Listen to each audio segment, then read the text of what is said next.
Hi, everybody. My name's Drew Olenick. Welcome to another session of Books, Bed, and Beyond. And tonight I'm going to be reading the old classic, Cloudy with a Chance of Meatballs.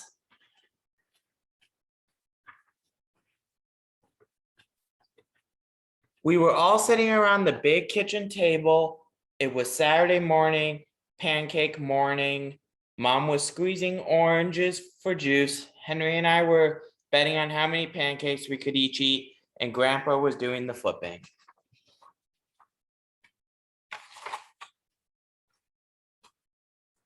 Seconds later, something flew through the air, headed towards the kitchen ceiling, and landed right on Henry.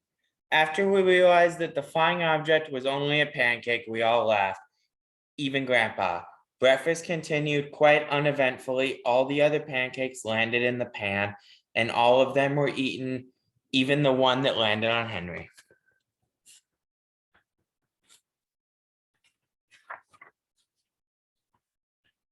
That night, touched off by the pancake incident at breakfast, Grandpa told us the best tall tale bedtime story he'd ever told.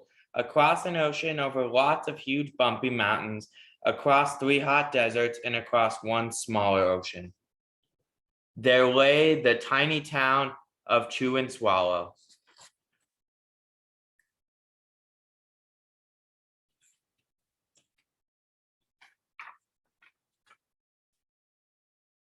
In most ways, it was very much like any other town. It had a main street lined with stores, houses with trees and gardens around them, a schoolhouse, about 300 people, and some assorted cats and dogs.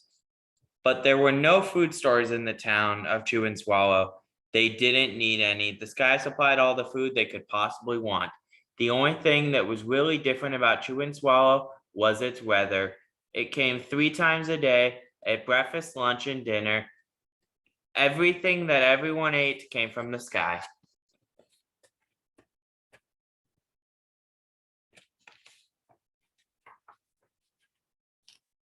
Whatever the weather served, that was what they ate. But it never rained rain, it never snowed snow, and it never blew just wind. It rained like soup and juice. It snowed mashed potatoes and green peas, and sometimes the wind blew in storms of hamburgers.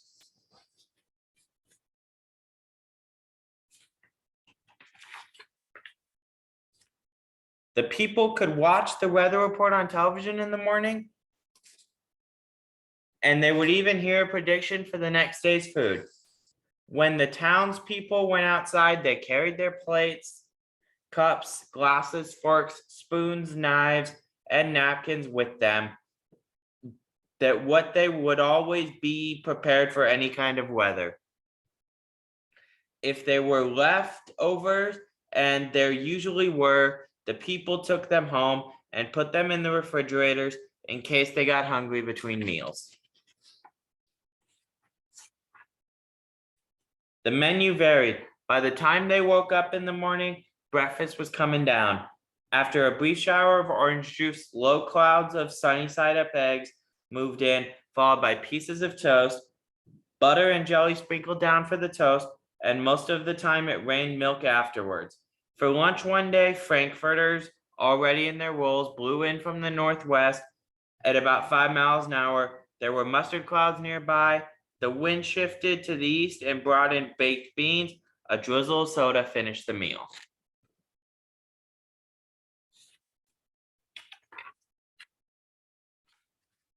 Dinner one night consisted of lamb chops, becoming heavy at times with occasional ketchup. Periods of peas and baked potatoes were followed by gradual clearing with a wonderful jello setting in the west. The sanitation department of Chew and Swallow had a rather unusual job for a sanitation department. It had to remove the food that fell on the houses and sidewalks and lawns. The workers cleaned things up after every meal and fed all the dogs and cats. Then they emptied some of it into surrounding oceans for the fish and turtles and whales to eat. The rest of the food was put back into the earth so that the soil would be richer for the people's flower gardens. Life for the townspeople was delicious until the weather took a turn for the worse. One day there was nothing but gorgonzola cheese all day long. The next day there was only broccoli all overcooked. And the next day there was Brussels sprouts and peanut butter with mayonnaise. Another day there was a pea soup fog. No one could see where they were going, and they could barely find the rest of the meal that got stuck in the fog.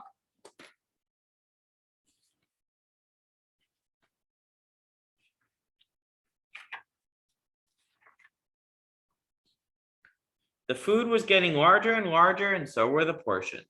The people were getting frightened. Violent storms blew up frequently. Awful things were happening. One Tuesday, there was a hurricane of bread and rolls all day long and into the night. There were soft rolls and hard rolls, some with seeds and some without. There were ripe bread and rye and whole wheat toast. Most of it was larger than they had ever seen bread and rolls before. It was a terrible day. Everyone had to stay indoors. Roofs were damaged, and the sanitation department was beside itself. The mess took the workers 4 days to clean up, and the sea was full of floating rolls. To help, the people piled up as much bread as they could into their backyards. The birds picked at it a bit, but it just stayed there and got staler and staler. There was a storm of pancakes one morning and a downpour of maple syrup that nearly flooded the town. A huge pancake covered the school. No one could get it off because its weight, so they had to close the school.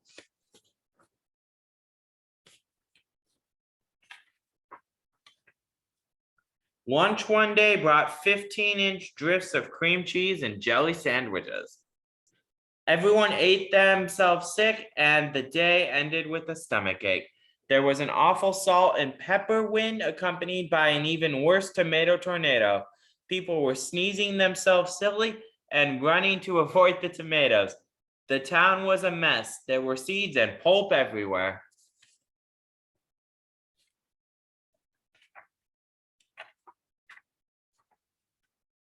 The sanitation department gave up. The job was too big. Everyone feared for their lives. They couldn't go outside most of the time. Many houses had been badly damaged by giant meatballs. Stores were boarded up, and there was no more school for the children. So a decision was made to abandon the town of Chew and Swallow. It was a matter of survival.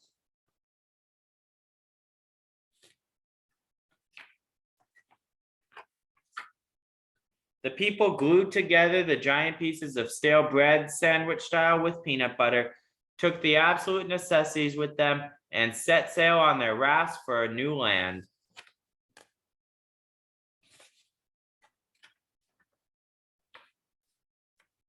After being afloat for a week, they finally reached a small coastal town which welcomed them. The bread had held up surprisingly well enough for them to build temporary houses for themselves out of it. The children began school again, and the adults all tried to find places for themselves in the new land.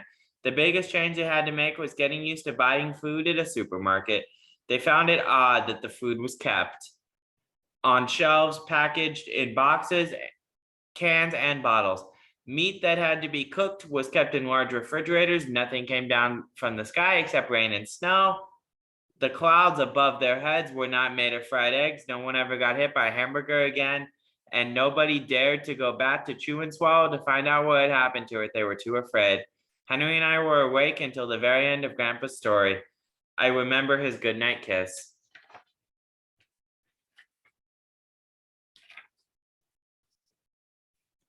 The next morning, we woke up to see snow falling outside our window. We ran downstairs for breakfast and ate it a little faster than usual so we could go sledding with Grandpa. It's funny, but even as we were sliding down the hill, we thought we saw a giant pat of butter at the top, and we could almost smell mashed potatoes.